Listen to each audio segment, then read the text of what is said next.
அலுமினிய பாத்திரம் அமைதியான விஷம். நம்ம வீட்டுல தினமும் சாப்பாடு சமைக்கிற பாத்திரம் தான் நம்ம உடலுக்கே விஷம் கொடுத்துக்கிட்டு இருக்கு என்றா சொன்னா நம்புவீங்களா? ஆபத்து எங்கே இருக்கு? அலுமினிய பாத்திரங்களில் சமைக்கும் போது அதிலிருந்து அலுமினியம் கலவை உணவுக்குள் கலந்து விடுகிறது. சிறிது காலத்துக்கு பாதிப்பு தெரியாது. நம்ம எப்படி ஆனா வருடங்களாக சமைத்தா அது உடலுக்கே பெரிய நஞ்சு. குறிப்பாக அமிலம், அசிடிட்டிக் நிறைந்த உணவுகள், நீண்ட நேரம் சமைத்தல் தரமற்ற பழைய அலுமினிய பாத்திரங்கள், இவைகளில் இந்த கசிவு அதிகம். உடலில் என்ன நடக்கிறது?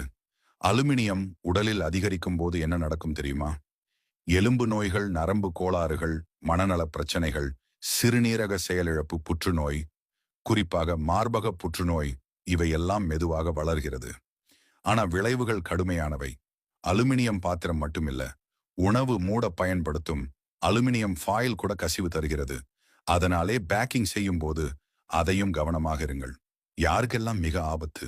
குழந்தைகள், வயதானவர்கள், நோயாளிகள், இவர்களுக்கு அலுமினியம் பாதிப்பு விரைவாக நடக்கிறது. ஆபத்தை தவிர்க்க என்ன செய்யலாம்? ஸ்டெயின்லெஸ் ஸ்டீல் பாத்திரங்கள், இரும்பு, ஐரன் பாத்திரங்கள், மண் பாத்திரங்கள், இவைகளை பயன்படுத்துவது நம் உடலுக்கும் ஆரோக்கியத்துக்கும் பாதுகாப்பு. ஒரு சிறிய மாற்றம் இன்று உங்கள் ஆரோக்கியத்துக்கு பெரிய பாதுகாப்பு. நாளை அலுமினியத்தை விடுங்கள், இயற்கையை கையாளுங்கள். இந்த தகவல் பயனுள்ளதாக இருந்தால் லைக், ஷேர் பண்ணுங்க. இன்னும் பலருக்கும் தெரியட்டும்.